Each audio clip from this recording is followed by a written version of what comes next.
Hello everyone, आप सभी को होली की बहुत बहुत शुभकामनाएं। होली फेस्टिवल ऑफ कलर्स है, अपने फैमिली के साथ, फ्रेंड्स के साथ बहुत अच्छे से सेलिब्रेट कीजिए। जो पुराने गिले शिकवे हैं उसको खत्म करके नई शुरुआत कीजिए। तो हम लोग भी शुरुआत करते हैं टॉप 10 क्वेश्चंस की। आज भी हम लोग डिस्कस करेंगे। होली है, होली को एंजॉय कीजिए, लेकिन क्वेश्चंस भी देखते रहिए। तो टॉप 10 क्वेश्चंस हैं। टॉप 10 में आपको पता है कि अगर 8 से 10 के बीच में आपका मार्क्स आ रहा है तो आपकी तैयारी बहुत अच्छी है। 5 से 7 के बीच में आ रहा है तो और प्रैक्टिस की आवश्यकता है। अगर 5 से नीचे है तो आपको स्टैंडर्ड बुक्स पढ़ने की आवश्यकता है, डेली रिवीजन करने की आवश्यकता है। सारे क्वेश्चंस आपको अटेम्प्ट करने हैं, क्योंकि अगर अभी गलती होती है तो एग्जाम में गलती होने की संभावना बहुत कम हो जाती है। तो हमारा फर्स्ट क्वेश्चन है, निम्नलिखित में से कौन सही सुमेलित नहीं है। सारे ऑप्शन को हम लोग डिस्कस करते चलेंगे, क्योंकि एक एक ऑप्शन पढ़ेंगे तो काफी समय लग जाता है। पहला है एम.के. गांधी यानी कि मोहनदास करमचंद गांधी व्यक्तिगत सत्याग्रह। तो यह सही है। आपको पता होगा कि 1940 ईस्वी में महाराष्ट्र में एक जगह है पावनार में इन्होंने शुरू किया था क्या, व्यक्तिगत सत्याग्रह। इसमें 3 सत्याग्रही थे, पहले, दूसरे, तीसरे। तो पहले कौन थे? विनोबा भावे जी थे, विनोबा भावे याद रखिएगा। दूसरे कौन थे? तो पंडित जवाहरलाल नेहरू थे। और तीसरे कौन थे? तो तीसरे आपके ब्रह्मदत्त थे, ब्रह्मदत्त। ये थे विनोबा भावे। तो ये तीनों याद रखिएगा। इस बार बीपीएससी में ये पूछ लिया था कि महात्मा गांधी जी ने व्यक्तिगत सत्याग्रह कहां शुरू किया था, तो आंसर था पावनार, जो कि कहां है? महाराष्ट्र में। उसमें स्टेट दिया हुआ था, तो महाराष्ट्र आंसर हो जाएगा। इसके पिछले वाले एग्जाम में पूछा था कि ब्रह्मदत्त मतलब कि तीसरे व्यक्तिगत सत्याग्रही कौन थे, तो ब्रह्मदत्त थे। तो एक ही में बहुत सारी चीजें आ जाएंगी, उसको भी ध्यान रखना है। दूसरा है एमसी बोस फॉरवर्ड ब्लॉक, यानी कि एससी बोस यानी कि सुभाष चंद्र बोस फॉरवर्ड ब्लॉक की स्थापना। तो आपको पता होगा कि फॉरवर्ड ब्लॉक की स्थापना इन्होंने कब की थी, तो 1 मई 1939 को की थी। अगर आपको स्टोरी याद है तो 1939 में जो त्रिपुरी अधिवेशन हुआ था, उस त्रिपुरी अधिवेशन में सुभाष चंद्र बोस जी के अगेंस्ट कौन थे? पट्टाभी सीतारामैया, जिनको सपोर्ट कौन कर रहे थे? हमारे ग्रेट महात्मा गांधी जी। और होता क्या है कि सुभाष चंद्र बोस उसमें विजयी हो जाते हैं। सोचिए, थोड़ा जोर दीजिए दिमाग पे कि सुभाष चंद्र बोस हरा देते हैं किसको? जिसको गांधी जी डायरेक्ट सपोर्ट कर रहे थे। सोचिए क्या स्थिति होगी। उस समय खलबली मच गई एक तरीके से। फिर सुभाष चंद्र बोस जी को इस्तीफा देना पड़ा। उसके बाद कौन बने थे? तो डॉक्टर राजेंद्र प्रसाद बने थे। यह भी एग्जाम में पूछता है बहुत बार कि जब सुभाष चंद्र बोस ने 1939 के त्रिपुरी अधिवेशन में इस्तीफा दिया, उसके बाद अध्यक्ष कौन थे? तो यह भी सही हो जाता है। फिर है श्यामजी कृष्ण वर्मा जी, इंडिया हाउस, यह भी सही है, इन्होंने इसकी स्थापना की थी। डी है जवाहरलाल नेहरू रिपोर्ट। तो आपको पता होना चाहिए कि नेहरू रिपोर्ट जो कि 1928 में प्रकाशित हुई थी, उसको जवाहरलाल नेहरू जी ने नहीं, बल्कि इनके पिताजी मोतीलाल नेहरू जी ने की थी। ठीक है, तो यह भी ध्यान रखिएगा। नेहरू रिपोर्ट मिलने क्या था? तो जो संवैधानिक स्थिति बन रही थी, या जो संविधान तैयार करने की बात चल रही थी, उसके लिए नेहरू रिपोर्ट इन्होंने तैयार किया था। नेक्स्ट है, निम्नलिखित कथनों को पढ़िए तथा सही विकल्प को चुनिए। कथन 1 है, संपत्ति के अधिकार को मौलिक अधिकारों की सूची से हटा दिया गया। तो यह स्टेटमेंट भी सही है। आपको पता होना चाहिए कि 44th कॉन्स्टिट्यूशनल अमेंडमेंट जो हुआ था 1978 में, उसके तहत इसको हटा दिया गया था। पहले यह कहां था? तो बोल रहा है कि मौलिक अधिकारों की सूची से। तो मौलिक अधिकार में किस सूची में था यह? तो यह 19 के F में था। अगर आपसे पूछे कि उस समय मौलिक अधिकार 19 में कुल कितने थे, तो 19 में उस समय टोटल 7 थे, A to G। ये टोटल 7 थे, जो कि प्रेजेंट में अब कितने हैं? प्रेजेंट में अब बच गया है 6, क्योंकि हटा किसको दिया गया?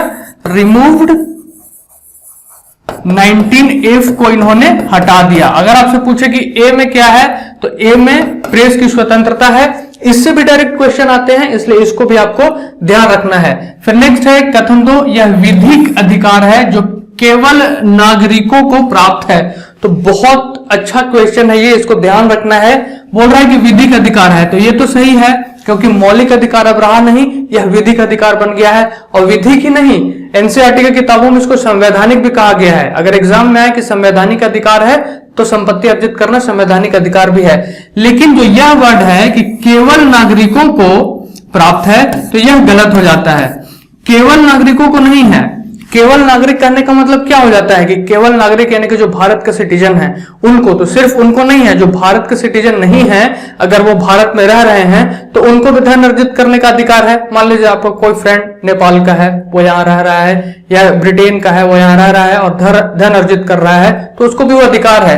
एक चीज और ध्यान रखिएगा कि सिर्फ भारतीयों को अगर बात की जाए, यानी कि सिर्फ इंडियन सिटीजन को कौन कौन से फंडामेंटल राइट्स मिले हुए हैं, तो वह है आपको 15, 16, 19, 29 और 30। ये बहुत बहुत इंपॉर्टेंट है, इसको ध्यान रखिएगा। 15 है, 16 है, 19 है, 29 है और 30 है।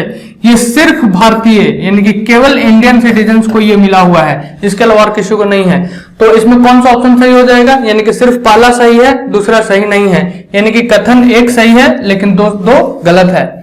नेक्स्ट है कि हिमाचल प्रदेश से होकर बहने वाली नदियां कौन सी है। इसके पहले भी हमने एक जीएस रोज में आपको एक्सप्लेन किया था कि हिमाचल प्रदेश से होकर के कौन कौन सी नदियां जाती हैं। तो ऑप्शन है केवल ब्यास और चिनाब, केवल ब्यास और रावी, केवल चिनाब, रावी और सतलज, ब्यास, चिनाब, रावी, सतलज और यमुना, ये सब है। उस दिन हमने ब्यास, चिनाब, रावी और सतलज ये 4 एक्सप्लेन किया था, लेकिन यमुना के बारे में हमने आपको नहीं बताया था। आपको पता होगा कि सतलज कहां से निकलती है, तो तिब्बत से निकलती है। ये चिनाब, रावी, ब्यास, ये तीनों, इन तीनों का उद्गम कहां से होता है, तो हिमाचल प्रदेश से ही होता है। उद्गम की हम बात कर रहे हैं, और इसका जो उद्गम है सतलज का, यह तिब्बत से होता है, यमुना का यमुनोत्री से होता है। तो एक बार देख लीजिए, हमने आपको बताया था कि तिब्बत प्लेट्यू से निकलता है कौन, तिब्बत से निकलता है आपको सिंधु नदी भी निकलती है वहां से, यहां से आपको सतलज भी निकलता है, यहीं से आपको शांगपो निकलती है जो कि भारत में जिसको ब्रह्मपुत्र के नाम से जाना जाता है। लेकिन हम लोग बात कर रहे हैं कि हिमाचल प्रदेश से कौन कौन सी नदियां निकलती हैं या वहां से कौन कौन सी नदियां गुजरती है। इसमें निकलने की बात नहीं की जा रही है, ध्यान से देखिएगा। बहने वाली नदियां पूछ रहा है। अगर सवाल पूछ देता कि कौन कौन सी नदी का उद्गम हिमाचल प्रदेश से होता है, तो वहां हो जाता ब्यास, चिनाब और रावी। यमुना भी नहीं होता, सतलज भी नहीं होता। उद्गम की हम लोग बात कर रहे हैं हिमाचल प्रदेश से जिनका उद्गम होता है। ये 3 नदियां हो गई जिनका उद्गम हो रहा है, लेकिन पूछ रहा है कि कौन कौन सी नदियां बहती हैं, तो सतलज भी बहती है और यमुना भी बहती है। कैसे, वो देख लीजिए। तो यहां पे आप बहुत क्लियरली देख पाएंगे कि ये जो एरिया है, ये एरिया हो गया एक तरीके से आपका हिमाचल प्रदेश का। पूरे की हम बात नहीं कर रहे हैं, हिमाचल प्रदेश हो गया, जहां से आपको ब्यास भी निकलती है, चिनाब भी निकलती है, रावी भी निकलती है, सतलज भी निकलती है, और यमुना यहाँ पे एक छोटा सा एरिया ये आप देख सकते हैं हिमाचल प्रदेश का। तो यहां से यमुना भी निकलती है। और अच्छे से आप समझ सकते हैं, इसमें देखिए, इसमें आप देखेंगे कि 5 नदियां हैं, चिनाब, रावी, ब्यास, सतलज और यमुना। यमुना जो है, यमुना बहुत ही थोड़े से पार्ट में टच करता है। यमुना इसके हिमाचल प्रदेश के एकदम नीचे में बहुत छोटे से पार्ट पर टच करता है, लेकिन यमुना भी सही हो जाएगा। सतलज जो है, सतलज बाहर से आता है, लेकिन यह भी हो जाता है। सतलज यहां से तिब्बत से निकलते हुए आता है। फिर आपको चिनाब, रावी और ब्यास, ये तीनों का उद्गम ही यहीं से होता है, इसलिए वह भी सही है। ये हो गया, ये हो गया, ये हो गया, सतलज हो गया और यमुना हो गया।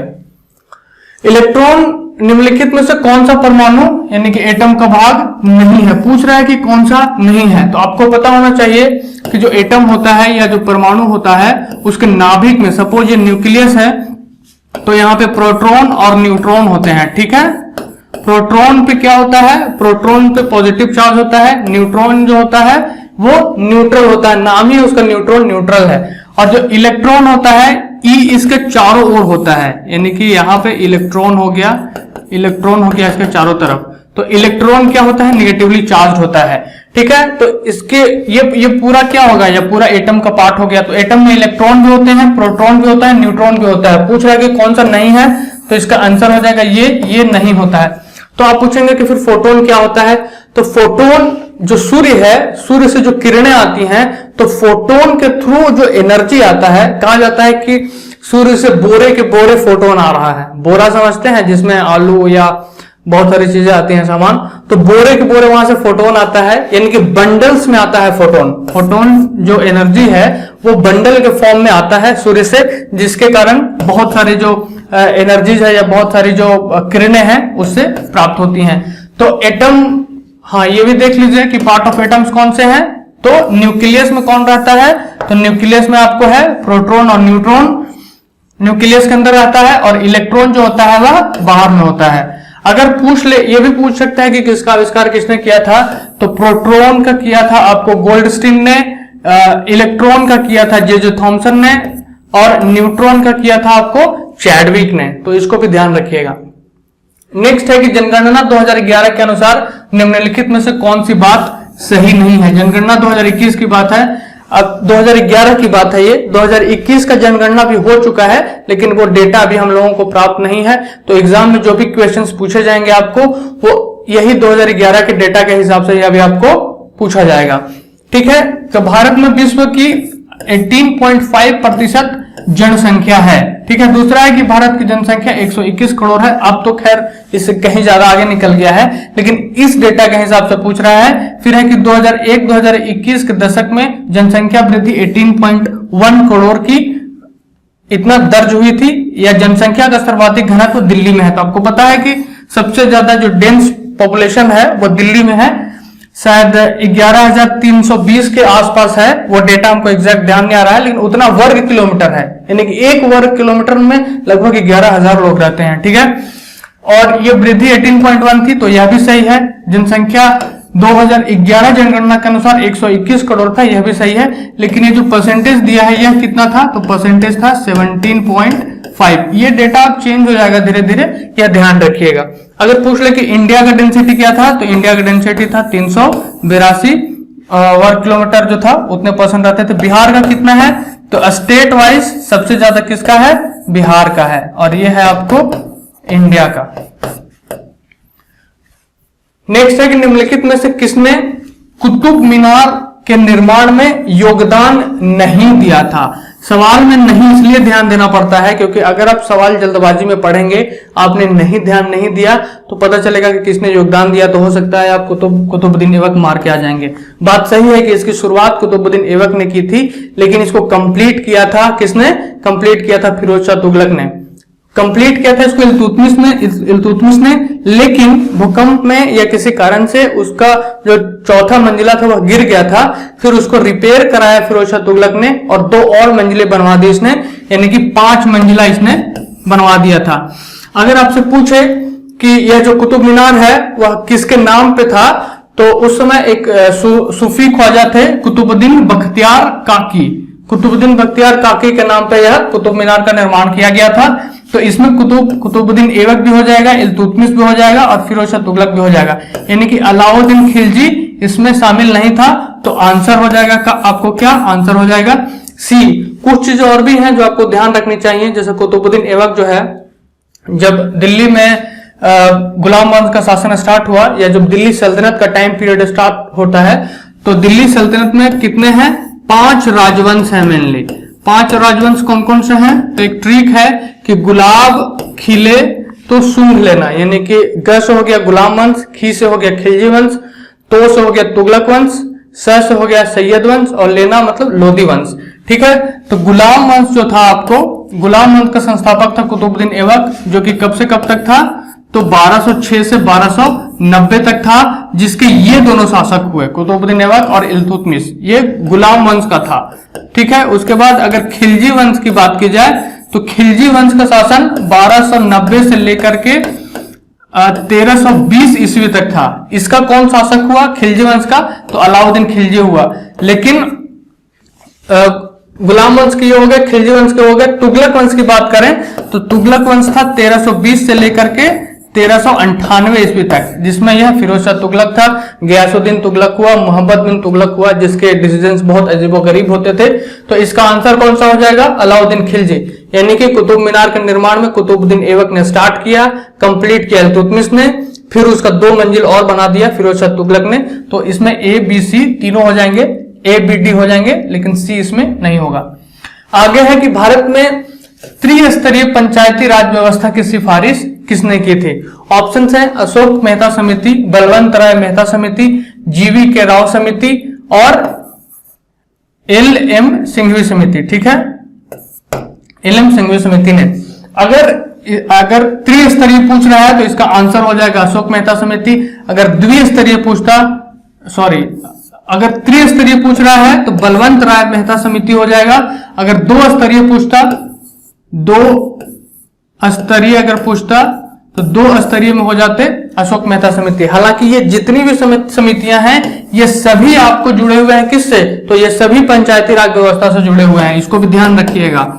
अगर आपसे एग्जाम में पूछ ले ये सभी पंचायती राज व्यवस्था से जुड़ी है, अगर यहां पे ऑप्शन ई होता और यहां से हटा देता कि त्रिस्तरीय, सिर्फ लिख देता कि भारत में पंचायती राज व्यवस्था की सिफारिश किसने की थी, तो अशोक मेहता भी हो जाते, बलवंत राय मेहता भी हो जाते, जीवी के राव भी हो जाते और एल एम सिंघवी समिति भी हो जाती।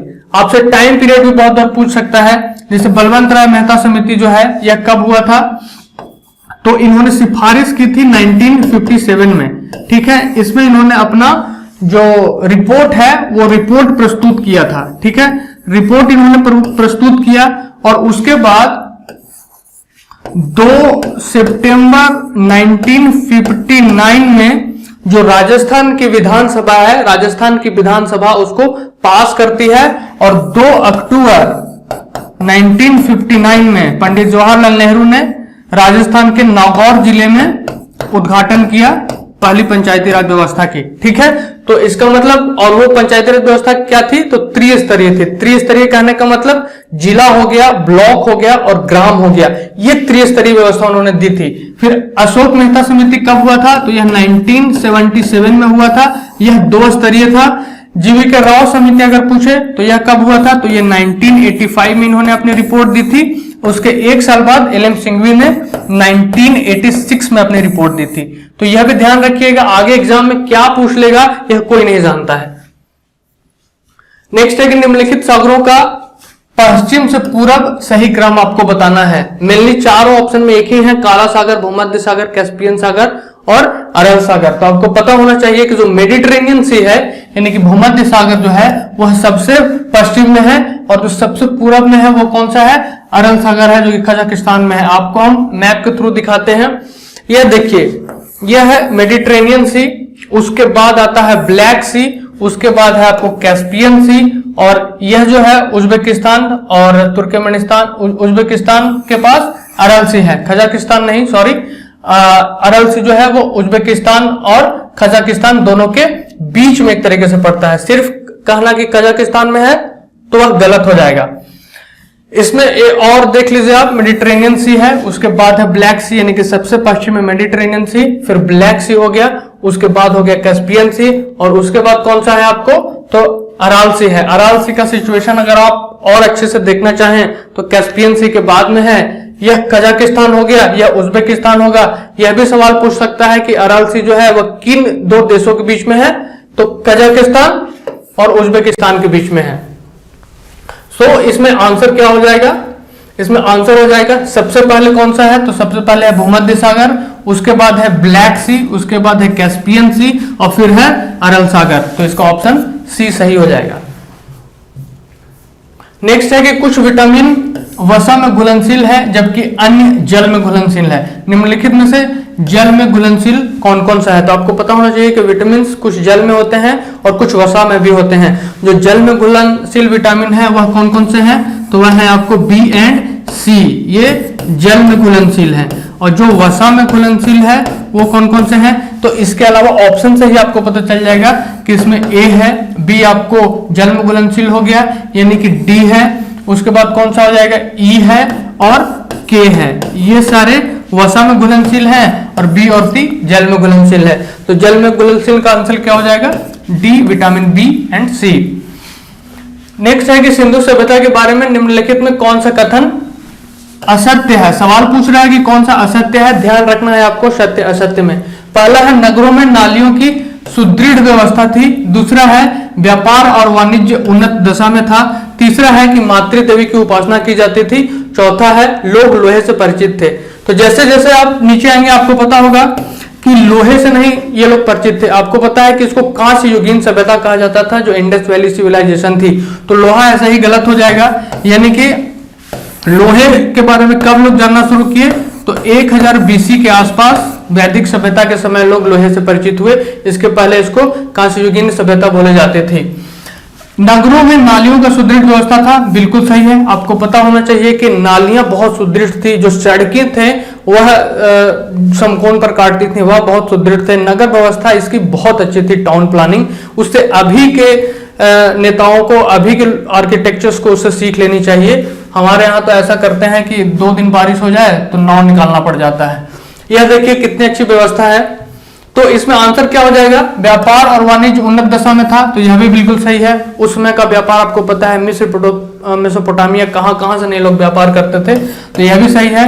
मातृ देवी की उपासना की जाती थी, यह भी सही है। लोग मातृ देवी की उपासना करते हैं। बहुत सारा मूर्तियां, बहुत सारे चित्र ऐसे मिली हैं जिससे यह प्रमाणित होता है। तो लोग लोहे से परिचित नहीं थे, यह असत्य है। देख लीजिए कितना खूबसूरत तरीके से यह मोहनजोदाड़ो का वो बाथ टब जिसको बोला जाता था, स्नान घर, एक तरीके से कितना खूबसूरत इन्होंने बनाया है। आप इससे अंदाजा लगा सकते हैं। अभी तो पटना में 2 दिन बारिश हो जाए, 4 दिन बारिश हो जाए तो कुछ एरिया ऐसे हैं जहां पे नाव चलने लग जाता है। गुड़गांव जैसे स्थिति, गुड़गांव जैसे शहर को बसाया उन्होंने, टाउन प्लानिंग सही से नहीं की। या फिर केरला, बेंगलोर, कहीं भी आप देख लीजिए, कुछ दिन बारिश हो जाए तो बाढ़ जैसी स्थिति हो जाती है। मतलब कितना खराब टाउन प्लानिंग है, कितनी खराब व्यवस्था है। तो सिंधु घाटी सभ्यता से कुछ सीख लेना चाहिए। यूपीएससी मेंस में भी इसी से रिलेटेड क्वेश्चन पूछा था। तो ये कुछ क्वेश्चंस हैं जो हमने आपको एक्सप्लेन किए, उसी से रिलेटेड है। तो इनका कमेंट आप जरूर कीजिएगा। आप अभी तक वीडियो देख रहे हैं, मतलब आप सीरियस हैं, आप धन्यवाद के पात्र हैं। और ओनली बीपीसी टेलीग्राम चैनल पर जुड़ जाइए, इसका PDF मिल जाएगा। So thank you so much friends, और एक बार फिर से आपको होली की बहुत बहुत शुभकामनाएं। जय हिंद।